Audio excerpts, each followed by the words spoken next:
Good evening and welcome to the program. This is Daily Politics coming to you live on Trust TV, your go-to platform for everything politics, policy and governance. My name is Abdullahi Ahmed. Tonight on the program, we dissect the major takeaways from the just concluded National Conference on strengthening Nigeria's democracy as stakeholders talk about the needed reforms to build Nigeria's fragile economy, from the shrinking civic space to the monetization of the electioneering processes. We break down the key recommendations aimed at safeguarding the nation's democratic future. And join us on the program to help us navigate some of these issues is one who is a part of the conversation from start to finish. Mr. Atabo is joining the conversation this evening, to help us understand the biggest wins, the biggest takeaways, what this conversation does in strengthening the conversation around Nigeria's democracy, which, by the way, is the largest on Africa's continent, on the African continent. And we'll talk about what some of the conversations might have done to move the needle in the right direction as far as the development and growth of Nigeria's democracy is concerned. Good evening to you, and thank you so much for joining us on the program. It's good to see you. Thank you so much for stopping by. Thank you very much. It's my pleasure to be here. Let's start this way. Why was this conference necessary, and why is it different from any other talk shop that Nigerians dismiss is just an academic exercise? Thank you very much. And I think really that's the best place to start this conversation this evening. You look at the past 25 years of our democracy from 1999, and a lot of evaluation that people have had concerning this democracy is the fact that it's just not meeting the yields and the aspiration of the people. And the 2023 election was just the apothecary of that diminishing expectation of the people. And so the organizers of this conference, which were 4 major organizations with the National Peace Committee, talking about the African Center for Leadership Strategy and Development Center, LSD, in conjunction with the Center for Democracy and Development, the Peering Advancement Center in Africa, and the Westminster Foundation for Democracy, came together and said, look, we need to do something about what is the present state and the narrative concerning our democracy. And that's why it came up with that theme, strengthening our democracy. And coming together as those organizations, there was the need that we can't lose hope. We cannot lose hope. And so we must, at this junction, galvanize all the players, all the critical players in our democratic process, bring them to a room, explore, look back at where we're coming from, look at our present state, and begin to explore how we can deepen, strengthen our democracy to achieve the objectives. And that was what that conference was. And as we go into the major issues in the conference, you will begin to understand why we believe that this conference, this past 2-day conference, will become a watershed in terms of reference of a turning point in our democracy in Nigeria. Talk to me about what the common denominators are in the conversation, because I like to believe that there are certain points or issues that participants or even people who are just observers of conversations like this agree on. What are some of those baseline fundamental issues that that the conference was built upon? You'll find out that majorly in all the sessions, and from the keynote speakers that spoke, including the former Vice President of Ghana, the immediate past Vice President of Ghana, you'll find out that there were like 3 or 4 major issues that kept on reoccurring in the conversation and in the discussion. Number 1 will be issues of a need for a holistic reform to address certain issues that have become endemic in the democratic processes. You'll find that issues like institutions, how strong and how independent and how accountable are the institutions that we have presently that supports our democratic systems. Then the issue of election, the credibility of our election. It seems that our elections continue to fall below acceptable threshold of credibility. So, and then citizens. How do we engender the kind of citizen participation that will be required to support and give credibility to our democracy? So for me, I think those four were really majorly in the room. And what most of the speakers did was to try to expand the frontier of those discussions, profile suggestions for possible amelioration of some of those challenges that we have found. And we're going to be able to discuss that as we go on in this conversation. And talk to me about the lineup of some of the speakers for this particular conference. I reckon in any sort of event, if you especially here in Nigeria, if you have politicians, they have a way of stealing the show. And I must say that they succeeded in stealing the show. But talk to me about the lineup of the speakers, the participants, the people who pretty much shaped the conversation of the day. Thank you very much. You'll find out that that's one of the unique things about this conference. This conference was specially curated to bring diverse views into the room. And I must tell you that one of the things that initially was a concern was the fact that it was really loaded. For each of the days, apart from the first day that you had the major keynote speaker, the former Vice President of Ghana, each day had about 3 major sessions. And each of those major sessions was to address particular issues. And so you had a cross variety of panels speaking to particular issues. And we were careful in the selection of the panelists so that you will have a kind of cross-fertilization of ideas, and you can have a diverse idea. Let me give you an instance. Let me just give you an instance. On the first day of that conference, you had, and even the topics, they were carefully selected. And I spoke to you about issues of reform. The first session looked at rebuilding confidence in Nigeria's democracy through institutional and policy reforms. Rebuilding confidence. And look at the people on the panel. You have people like Mazim Afamosigwe, Dr. Kole Shotima was there, Professor Joy Ezilo was there, and also the former Attorney General of the Federation, Malam Abubakar Malami. He sat through that panel. And if I go through, the second session had to do with constitutional and electoral reforms. And if you look at the way the speakers or the panelists were carefully selected, it was to give a diverse view. And because, as we are going to be seeing at the end of the conference, we identified 6 major critical stakeholders that needs to be mobilized to strengthen and deepen Nigeria's democracy.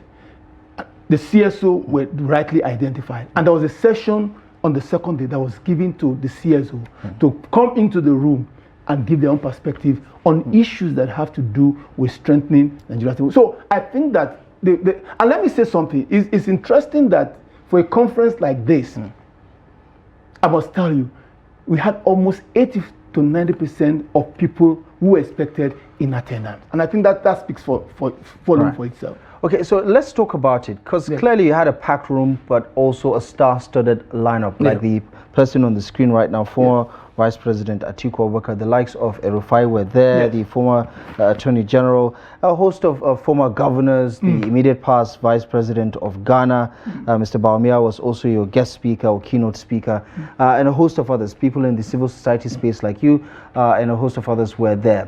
There are so many Nigerians who care about the conversation about developing or strengthening or improving Nigeria's democracy, as the case may be in other African countries, but they worry that these talk shops do very little to actually drive some sort of reform agenda or even move the needle in changing the narrative. Whether we're talking about monetization of our electoral processes, voter education, institutionalizing the idea of democracy in the governance structure, and so on and so forth. What's your counter argument against those who believe that this is just another fancy talk shop that talks about the problem but does very little in actually addressing the problem? That's a very germane point. We cannot, in all honesty, sit here and say that there's no potential of that being the case. But I want to say to you that there are certain elements that was very, very present in this particular conference that will not allow this fear of what you've mentioned to be the case concerning this conference. Apart from the fact that the diverse audience that attended the conference agreed to recalibrate our political systems, to recalibrate within the context of their own sphere of influence, to identify with the things that have been said. The communique that was issued at the end of the conference was a call to action. It was an active call to action. And that's what I was saying to you, that communique recognized 6 active groups. And there was a commitment from that conference that this will not be the end, that this conference will just be the galvanizing impetus going forward. And there was a commitment that henceforth you will begin to see offshoots of events, of activities, of advocacy that will take from this conference feed and begin to implement. And that's why even the organizers have told themselves that they are going to be accountable.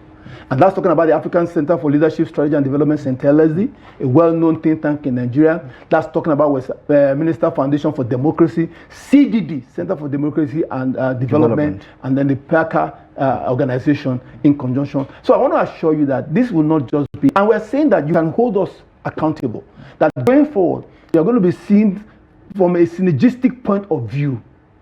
These organizations working with other like-minded organizations, doing things and making reference to the fact that these are some of the things that came out of this conference. Talk to me a little bit more about the communique and some of the action plans that Nigerians need to factor into the conversation if they see themselves as agents of change to fast track this advocacy that we're talking about. Now the communique, and I'll try to see if we can get you, I don't know if your news organization got a copy because it was widely distributed, but some of the major highlights of that was emphasized in that communique speaks to the fact that yes, we recognize that our democracy in the last 25 years have not yielded the kind of results that translate to good governance to meet the aspirations of the people.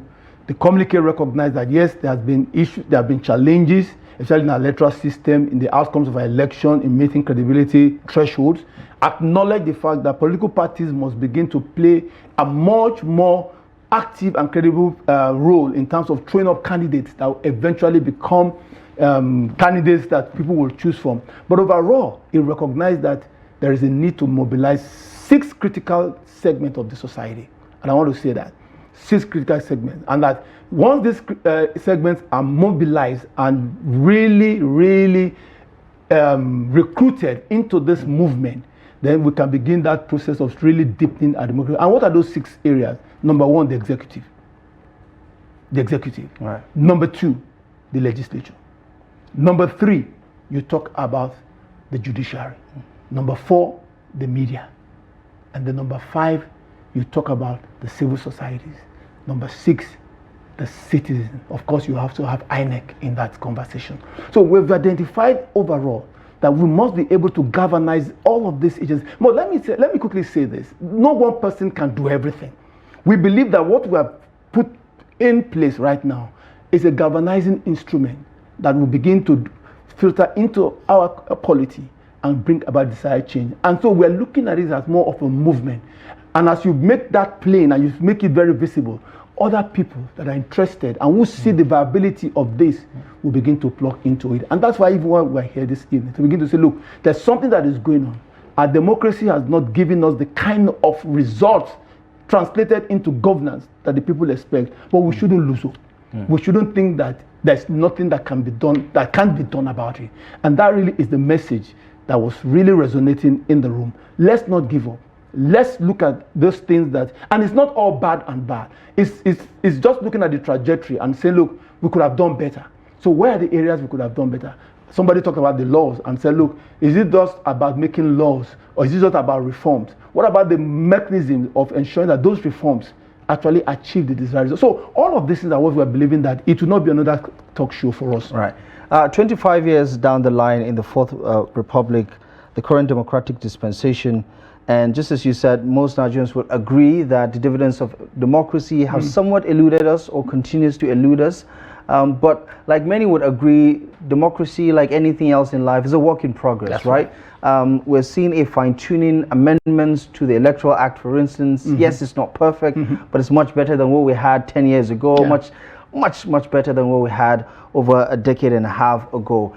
But talk to me about the buy-in of the powers that be or the people who are instrumental in making some of those reforms come to life, right?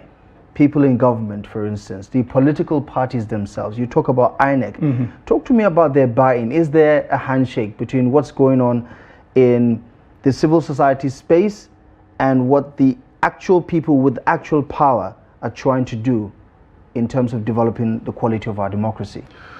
You will agree with me that one of the things that, and I agree with what you said in the fact that if you look at our democracy for 25 years, we need to agree that we are not where we ought to be, but we definitely are not where we began from. And one of the things that the conference tried to do very pragmatically is to ensure that all of these voices are in the room. I think significantly, apart from the vice president, the current vice president, Senator Kashim Shettima, who sent a distinguished representative in terms of Baba Ahmed, I think all the other subgroups that we're expecting, political parties, we had the national chairman of IPAC being represented by the national chairman of Action Congress. You know, we had all of these conversations in the room.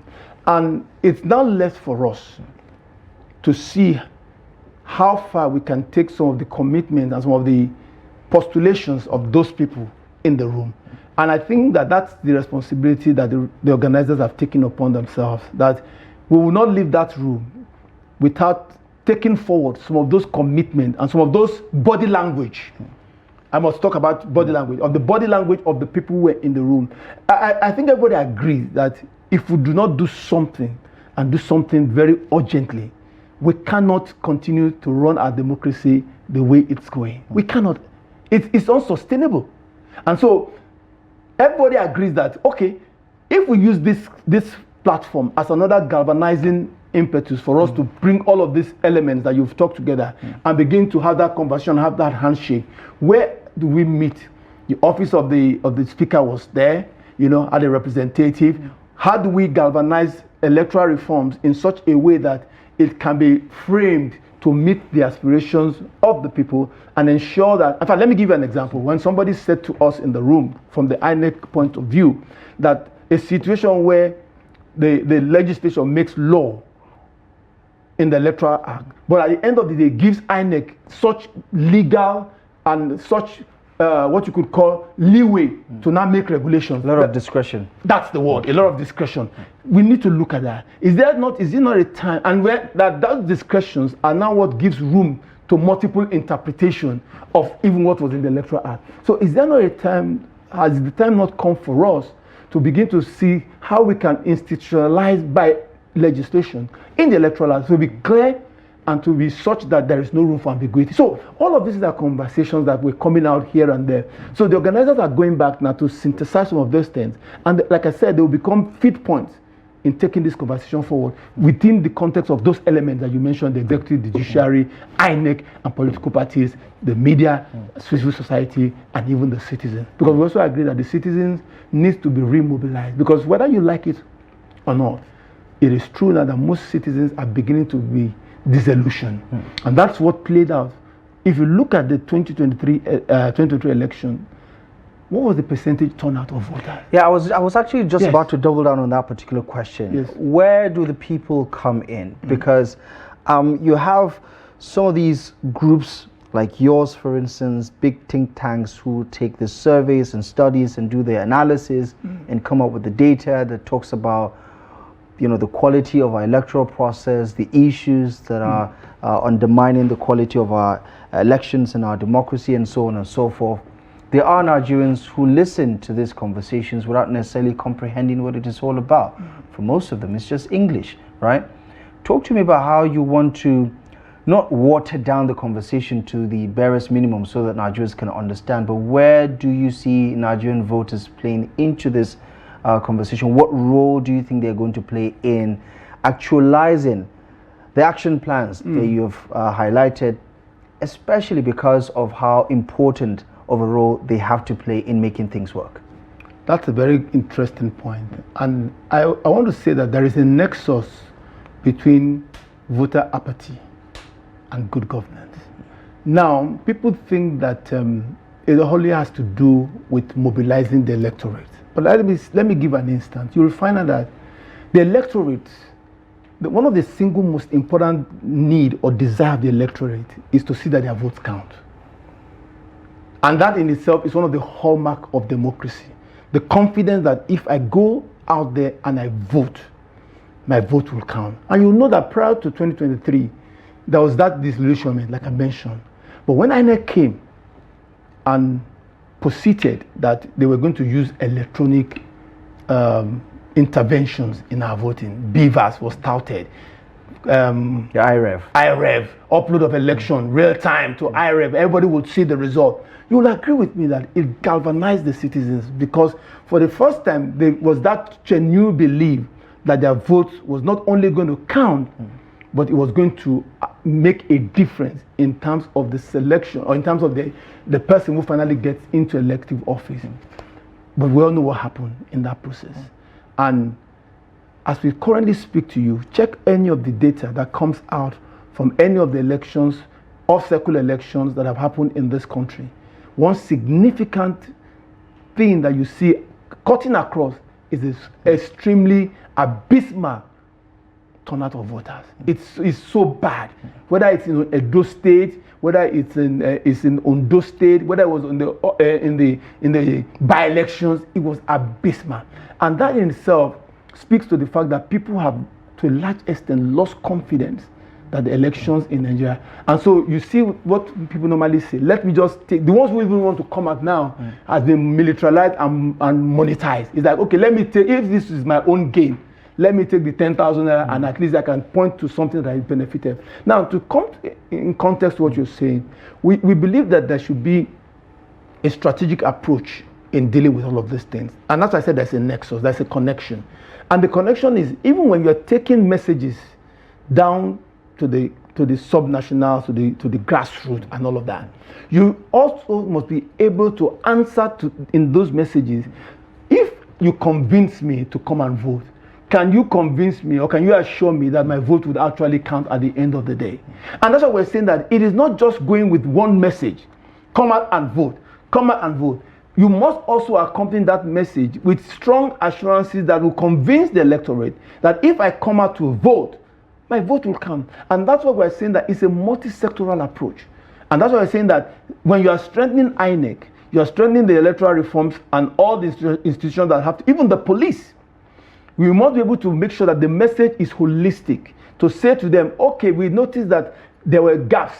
For instance, like what we identified, when you give INEC all that leeway. So in the electoral reform that we're doing now, we have made it plain. In the electoral reform, election results must be transmitted electronically. INEC does not have the monopoly of interpretation. And so when you attend that to the person at the level in the community, you're saying, look, once this is done now, you will see. In fact, let me give you something that somebody said in that conference. I just wanted to allude to it. He said, look, what is wrong from eliminating issues of returning officers? That was very, very radical.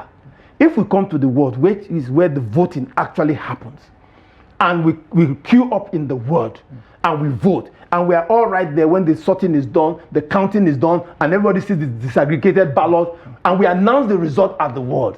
And that result on that BVAS in that ward is the result that is translated to IREF, and straight you eliminate issues of ward collation officer, local government collation officer, state collation. That is where actually the fraud in election actually happens.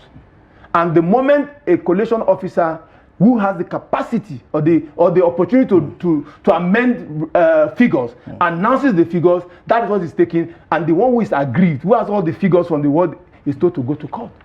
Yeah, and we can talk about what's wrong with our elections all night, and I get the feeling that we will not exhaust all of the issues. I mean, clearly, despite all the improvements that have been made, there's still a lot of room for improvement and so on and so forth. But in talking about democracy generally, there are a lot of people who have given their positions on what we need to do to rethink the version of democracy that we're practicing. That's right. Right? That we need to find a homegrown version of whatever is being practiced in the West that we have decided to just adapt hook, line, and sinker.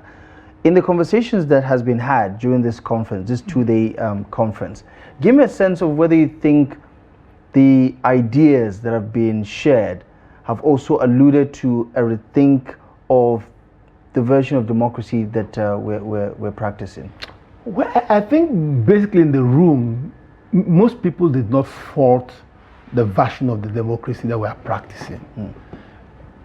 There was a lot of talk around the practice itself, and that comes to the human element. People generally agree that to a large extent, even the laws, people agree that the laws are there.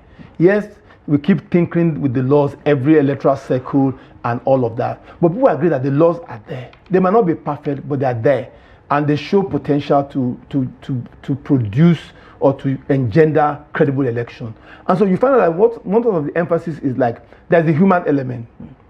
There is the human element both in those institutions and even in the political system. A lot of people talk about the fact that political parties are not even acting as political parties. And then people began to deconstruct what a political party is in terms of structure, in terms of the ability to organize, in terms of funding, in terms of being able to produce candidates that are in sync with the people's aspirations right at the grassroots. So people talked about that, and there was all that analysis. And so you get the feel that people are saying, look, it might not really be the system itself that is the issue. If the political parties themselves are organized and they practice what has become the popular lingo, internal democracy, and they are not exposed to certain influences or people that are called money bags who go into a political party and hijack the political system because they have money or they have wealth. So people were able to deconstruct all of those narratives and begin to say that, look, it's not the practice itself that is the issue. But if we get it right at all of these broken down levels, political parties are strong. They're actually political parties. They're ideologically based, and they stick to what they say they will do, and they're able to cascade that downwards, produce candidates that are credible. Because the question is, why is that even within political parties, when they produce candidates, there's so much infighting? They go to court and all of that even after INEC has recognized a party, the court comes and says, no, that person you have recognized as a candidate is not the rightful candidate of the party, substitute this. So they looked at all of those things and said, look, political parties, if you also organize yourself well, and those things are in place, the INEC has a system that is open. And as I said to somebody mentioned this radical thing about why don't we adopt world level coalition, transmitted national, and everybody can see it. So if I sit at home and I'm doing my tallying, before the INEC comes out with that global announcement, I call somebody in Ondo, he gives me his tally. We know who's already feeling. And to give credence to that, the former vice president of Ghana alluded to that when he said in their own election, before the end of the election, because the results were announced as you go, he said he knew in his house that this party was already losing the election. So it was easy for him to prepare himself for the fact that they have already lost. He didn't have to wait for the national, and he even said that he knew that by virtue of technicalities, it was going to take their national commission 24 to 48 hours to do their own collation and announce the result. But he already knew they were losing. So we're saying that it really is not the system, the presidential system that we are practicing that is the issue. Right. But if we deal with some of all of these things that are inputs in the system, then we will be able to get it right. Let's take the temperature of this part of the continent, the ECOWAS sub-region. Yes. Right? Because democracy itself has been tested quite recently in this part of the region, because we've lost 3 countries to military coups. And it seems to me that this wave of coups has reignited this rational thinking, so to say, on the part of the citizens to listen, to start weighing the good versus the bad when it comes to military rule and democratic rule. Do you worry that the populace are beginning to lose their appetite for democratic rule? I must tell you that that's a very present issue. Even though it was not spoken openly as a reference in the room. But you see, like I said in the introduction, you get a sense that 2027 election might be a pivotal time for Nigeria. And I think that that's why it brings even greater importance to this conference. And you are right to say that if you really look at the polity, the people are really beginning to ask that question. My vote does not count. So why adopt this system of democracy when even if I go and vote, at the end of the day, it is not who I or who we intended to be there that is ruling over us. So that's why we're saying that we need to strengthen this democracy, because that is a present reality that can become our conscious tomorrow. And that's why we can't throw it behind. And if you look at the examples you gave about these 3 countries, and if you look at the feedback in terms of the progress that some of these countries are making, I recently heard how Burkina Faso has unveiled its own homemade electric car, how they've done this, they've done that under military rule. And more than ever before, the people themselves seemingly are satisfied with what the military regime is producing. So at the end of the day, people will now question, what is important? Is it that is the system that you are practicing, or the result in terms of governance outcomes that the people are enjoying? So I agree with you. I really agree with you that we really need to watch the space between 2025 and the next cycle of election in 2027. We really need to be able to be sure that the things that we are saying now that are issues, we are taking them along, because we cannot guarantee that after 2027 and the things that will come out of it, we have not been able to deal with some of these things.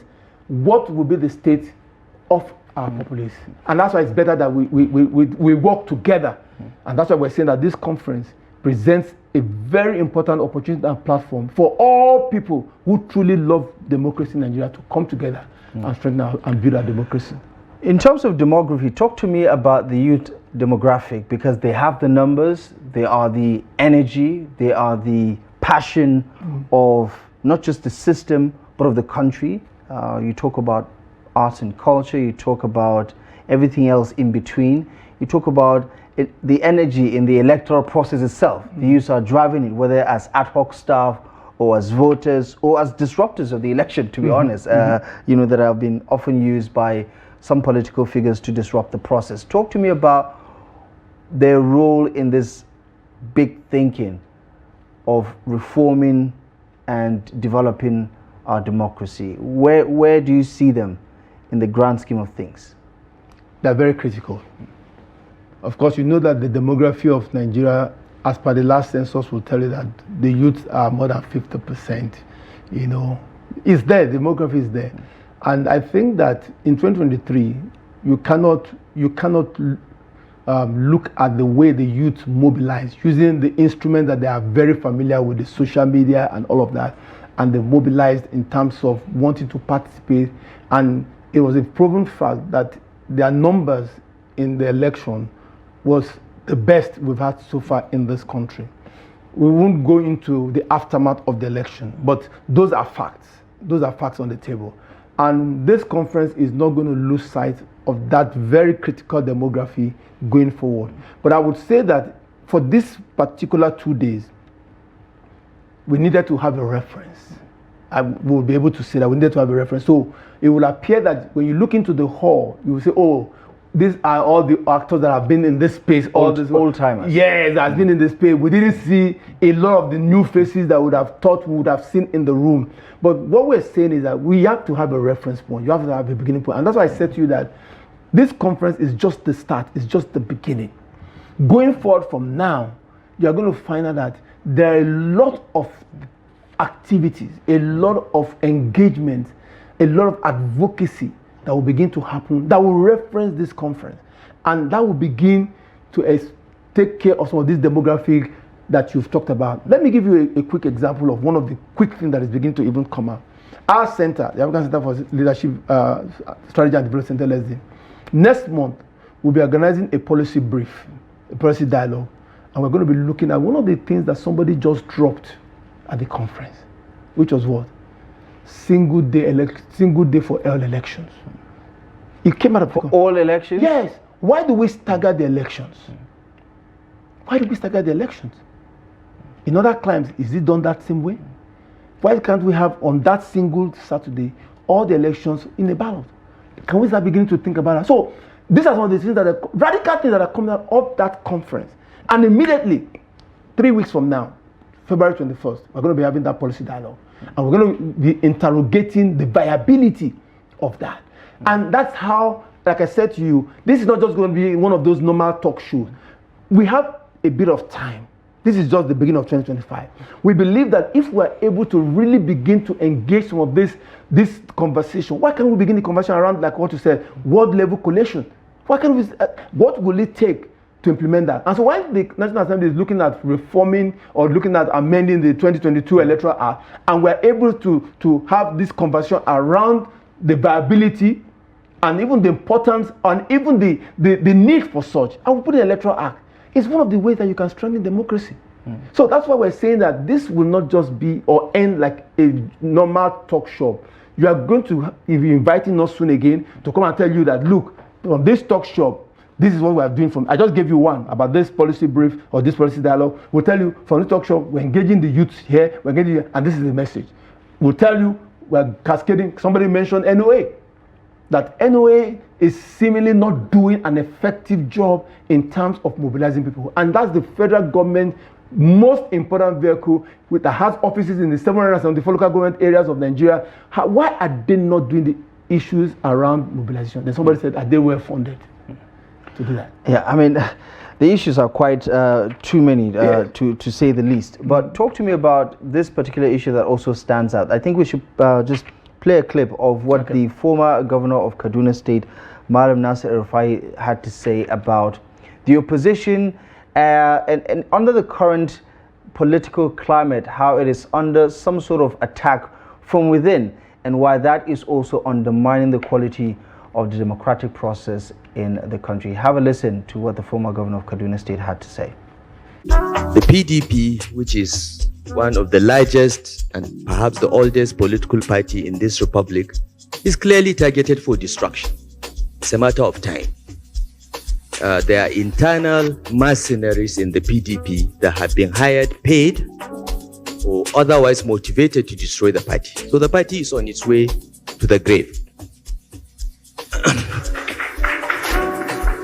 Okay? And it's most unfortunate because His Excellency, the former Vice President, was explaining how politicians came together, essentially, put aside their differences to drive away the military.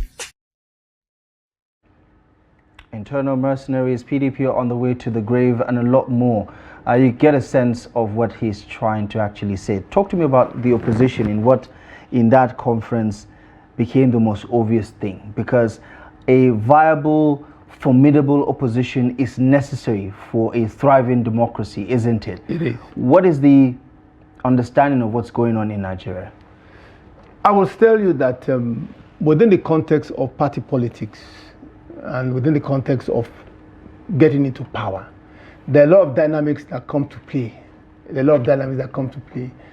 But it is the responsibility of a particular political party to self-preserve, to self-regulate, and to self-organize for the benefit of itself and its members. And that's why earlier I spoke to you about the fact that one of the things that was definitely an issue was the way our political parties organize, how they are structured, how they internally take care of their activities. It's not the responsibility of another political party to come and self-regulate your own political party. And so if you become so exposed that you can have internal cannibalism happening within your own party, who are you going to blame? When the other party sees you as a rival and they go out of their way to destabilize the other political party, is that also healthy competition? It happens everywhere. It happens everywhere. It's not even in the realm of political parties. It's in the realm of competition. And that's why I'm saying that it is not for us to begin to placate the other party. It's all about a quest for power. And if I know, isn't there a line? I mean, we're showing a video of what happened earlier in the day in regards to the PDP board meeting. You see the party continues to unravel. Yes. Right? How is this good for Nigeria's democracy looking at the big picture? I mean, you say it's acceptable, but you don't see this in other developed climes. Even on the African continent, for instance. Yes, there are some very unsavory moments across the African continent, but this is not an ideal situation, is it? No, what I'm saying is this. I'm not justifying what is going on, but I'm just saying to you that what is going on in the PDP is a party thing. Yes, people are alluding that there are internal mercenaries, like like the clip you played, that there are internal mercenaries that are infiltrating the party for the sole purpose of destabilizing the party for the advantage of the other party. But I'm asking you, it's a party. Are you not saying that as a party, they cannot self-regulate themselves? Must we now also now intervene? If there was not those opportunities or those cracks or those platforms or scenarios for those infiltrators to be there, it's the same thing that we were seeing in Labour. A court says this is the chairman. The next court says that's not the chairman. Then the next court says that is the chairman. I mean, those are things that you ask yourself, what is happening in that party where they are not even able to self-regulate themselves? Those are issues. So I'm saying that they become like that, not necessarily because the other party is teleguiding it, but because they've opened themselves for such schism and for such manipulation to happen. If they self-organize the way they should, I think such thing will be minimal. And then when it begins to flow over into the polity, like we are seeing there, then it becomes of concern to us. Why? Because those have the potential to affect the stability, peace, and security of the nation. That's why we are concerned. But ordinarily, every political party should be able to manage itself. And that's why we are saying that one of the major players that is critical in this deepening and strength of our democracy are the political parties themselves. They've not managed, and it came out in several ways in the conference, that the political parties, they're not structured, they're not managing. One of the things that Rufai said, I don't know whether it's in your clip, he gave an instance about party funding. And he said when they were forming the APC, the idea was to ensure that every card-carrying member of the APC had a sense of ownership. And so they were going to be paying 100 naira every month. And that it was that money aggregated over all the numbers, and I think they were aiming to have 35 million party members across the country, and each paying 100 naira every month. Now aggregate that into what comes to the party, so that there will be a sense of ownership, and that if that money is coming to the party from the members, it will not give room for any one person in the party to feel that because he's bringing X sum of money to the party, then he can dictate the tune of the party. But what do you have today? Most parties have abandoned. They have abandoned those fundamental principles. Somebody can just come to the party, bring 10 billion, and then he takes over the party. What is the party? And then because the party is now lazy, because there's quick money, easy money to grab, you lose that connection between what a party is supposed to be and what you actually find. So I agree with you that it is not a good thing for our polity. But I also believe that the responsibilities for political parties to be better organized. There are some who believe that we need to not only have a rethink, but think about a restart. That the foundation for the current democratic dispensation is quite a faulty one. And if we're trying to course correct by building something stable on top of a very shaky foundation, it is bound to crash. Where do you stand on, what steps to take right now? Do we go back to taking baby steps?